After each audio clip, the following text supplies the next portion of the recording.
जब पति कमाता है तो औरत घर में क्यों बैठे? जब औरत कमाती है तो पति घर में क्यों नहीं बैठ सकता? घर को वो घोंसला बनाने में सालों लग जाते हैं, चाहे औरत हो चाहे मर्द। फिर भला इतनी आसानी से कैसे टूट जाता है वो? रिश्ते बहुत सारे होते हैं, लेकिन एक रिश्ता जो जिंदगी भर चलता है, बल्कि मैं ये कहूँ कि हमारे यहाँ पर वो 7 जन्मों के लिए जुड़ता है। जी हाँ दोस्तों, मैं बात कर रही हूँ शादी के रिश्ते की। जुड़ता तो है, बहुत आसानी से नॉर्मली जुड़ जाता है, लेकिन उसका टूटना, उसका खत्म होना कई जिंदगियों को बर्बाद करता है। तो आज हम जानेंगे कि क्या छोटी सी मिस्टेक हमारी ज़िंदगी को तबाह कर देती है। नमस्ते दोस्तों, मेरा नाम है चंदा राव, कॉन्फिडेंस ग्रोइंग एक्सपर्ट। आज हम बात करेंगे कि क्यों छोटी छोटी गलतियां करके दूसरों को खुश करने के चक्कर में हम अपने उन गहरे रिश्तों को, उन गहरे इमोशंस को खो देते हैं जिसके लिए कभी हम तरसा करते थे। पति पत्नी का रिश्ता मेरे हिसाब से अगर माना जाए तो 7 जन्मों का ही है, लेकिन फिर भी कई बार कुछ लोग ऐसे एक साथ इकट्ठे होते हैं कि उनमें से एक अपने आप को कुर्बान कर देता है और दूसरा सिर्फ उसका फ़ायदा उठाता है। अब इसमें कोई मेल भी हो सकता है, फीमेल भी हो सकता है। कुछ लोग होते हैं जो बड़ी आसानी से बोल देते हैं ओके, रिश्ते को तोड़ देते हैं। लेकिन आप जरा देखिए, अगर आपका रिश्ता 1 साल का है, 6 महीने का है, 10 साल का है, 15 साल का, उसके बाद अगर ऐसा कोई इंसिडेंट होता है तो आप एक बात सोचना कि उन इतने सालों में आप दोनों ने कितना सफ़र किया था इस रिश्ते को बचाने में।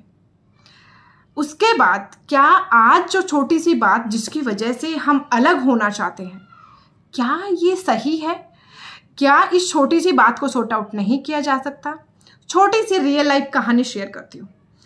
पति पत्नी इसीलिए अलग होना चाहते हैं कि उनकी बीवी अब काम करना चाहती है।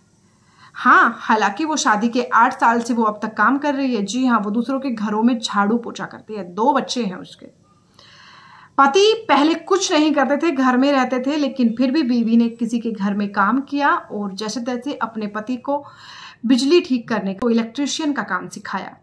आज जब पति कुछ कमाने लगा है तो वो कहता है कि मैं मर्द हूँ, मैं घर चलाऊंगा, और मैं बोलता हूं कि तू बाहर नहीं जाएगी क्योंकि तेरा बाहर अफेयर है, तो इसलिए जाना चाहती है। वो बीवी जानती है कि मेरा पति शायद से ज़्यादा टाइम तक मेरा या मेरे बच्चों का बाहर ना उठा पाए, और दूसरी बात कि मैं बोझ नहीं बनना चाहती। जब मैं शादी से आज तक इस घर के लिए खुद को हर वक्त जलाते आई हूँ, तो भला आज मैं क्यों पीछे हटूँ?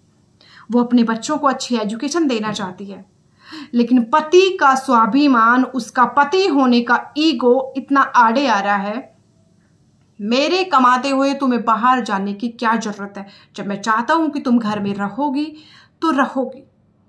ये एक लाइन कहीं ना कहीं मेरे माइंड में खटक गई, जिसकी वजह से मुझे लगा कि वीडियो बनाना चाहिए। दोस्तों, एक बात बताओ, जब पति कमाता है तो औरत घर में क्यों बैठे? जब औरत कमाती है तो पति घर में क्यों नहीं बैठ सकता? जब दोनों ही कमा रहे हैं और एक औरत एडजस्ट भी करती है, तो फिर पति एडजस्ट क्यों नहीं कर सकता? क्यों एक मर्द होने की बात बीच में आ जाती है कि मैं मर्द हूं, मेरी जिम्मेदारी है, पहले नहीं कमाता था तो तुम जाती थी, आज मैं कमाता हूं तो तुम्हें जाने की जरूरत नहीं है। बिकॉज मुझे शक है कि तू बाहर इसलिए जाना चाहती है कि तेरा किसी के साथ अफेयर है। तो भला ये क्यों नहीं सोचते कि तुम उसको बाहर इसलिए नहीं भेजना चाहते कि तुम्हारा जो बाहर अफेयर है वो उसे पता ना चल जाए? वही उंगली जो आप सामने वाली की तरफ कर रही हैं, ये मेल फीमेल दोनों के ऊपर है। मैं किसी को पर्सनली नहीं बोल रही, बट मैं एक रियल लाइफ स्टोरी आपके साथ शेयर कर रही हूँ। इसमें उसके किरदार को मैं बता रही हूँ। जब आप उसकी तरफ एक उंगली कर रहे हैं तो आप जानते हैं कि आपकी 3 उंगलियां आपकी तरफ हो रही है। इट मीन्स आपकी नीयत में भी तो खोट है ना। ये हर जगह पर होता है। जहाँ तक वर्किंग अगर वुमेन्स की मैं बात करूँ तो वर्किंग वीमेन्स बहुत ऐसी परेशानियों का सामना करती हैं। जब पति कहता है कि तुम्हारा बाहर अफेयर है, फिर भला एक औरत क्यों ना कहे कि पति बाहर जा रहा है तो उसका बाहर अफेयर है। अगर बीवी विरोध करे तो चलो घर से निकल जाओ। आज बिना मतलब की बात के ऊपर झगड़ा था, लेकिन फाइनली हमारे काउंसलिंग के बाद उन दोनों की सुलह हो गई और वो खुशी खुशी साथ रहने के लिए और आपस में अपने काम को बांटने के लिए तैयार हो गए। ये बहुत ही अच्छी बात है। लास्ट में एक बात कहना चाहूँगी दोस्तों, रिश्ते बन तो बहुत आसानी से जाते हैं, लेकिन रिश्तों में वो प्यार, वो इमोशंस खोलने में, खुद को, अपने आप को अपनों के बीच में, अपनी अहमियत को दिखाने में, उस घर को वो घोंसला बनाने में सालों लग जाते हैं, चाहे औरत हो चाहे मर्द। फिर भला इतनी आसानी से कैसे टूट जाता है वो? एक चिड़िया जब घोंसला बनाती है ना, तो आप सोचिए कि वो नेक्स्ट टाइम जब उसके बच्चे वो अंडे देती है, उस वक्त वो नया बनाती है। एक चिड़िया, वही चिड़िया दाना पानी चुगने वो बहुत किलोमीटर दूर तक जाती है, लेकिन रात में लौटकर अपने घोंसले में आती है। फिर जब एक औरत उस घोंसले को तिनका तिनका करके, कितने लोगों के ताने सह के, कितनी मुश्किलें सह के जब बनाती है, फिर क्या उसका इतना हक भी नहीं कि वो अगर बाहर जाना चाहती है तो उसका पति उसे परमिशन दे? और परमिशन की ज़रूरत क्या है?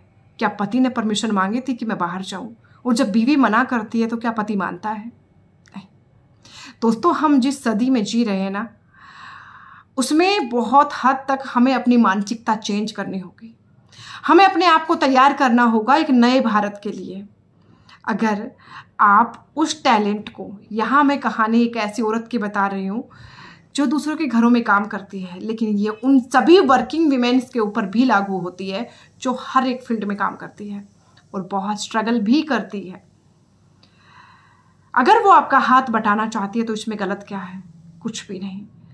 अगर वो कहती है कि बच्चों को मैं संभालती हूँ तो एक टाइम आप भी संभाल सकते हैं, तो क्या प्रॉब्लम है? बच्चे आपके हैं, आपका घर है, उन बच्चों के पीछे आपका नाम लगता है, उसका नहीं। अपना घर छोड़कर आपका वंश चलाने के लिए वो आई है, आपके घर का काम करती है, औरों के घरों में काम करती है, औरों के यहाँ ड्यूटी करती है, 100 लोगों की 100 तरह की नज़रें वो झेलती है, 100 तरीके की वो ताने सहती है, तब वो अपने घर की जड़ों को मजबूत बनाती है।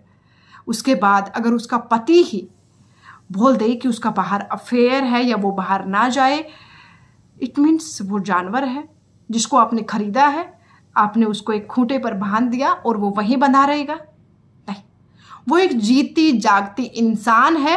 आपकी जो काम आप नहीं कर सकते थे, अगर आप अपने वंश को खुद ही बढ़ा लेते तो किसी और के घर की बेटी आप क्यों लेके आए?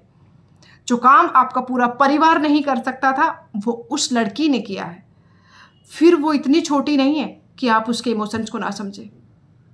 आपस में सुलह कीजिए। अगर कभी किसी बात पर मनमुटाव होता है तो बड़ों का सहारा लीजिए, किसी काउंसलर का सहारा लीजिए, क्योंकि रिश्ते टूटना आसान है, उसके घाव जिंदगी भर नहीं भरते। थैंक यू सो मच दोस्तों। उम्मीद करती हूँ आपको कुछ हेल्प जरूर मिलेगी। बस इतना कहूँगी कि घोंसला किसी का ना उजड़े। जय हिंद।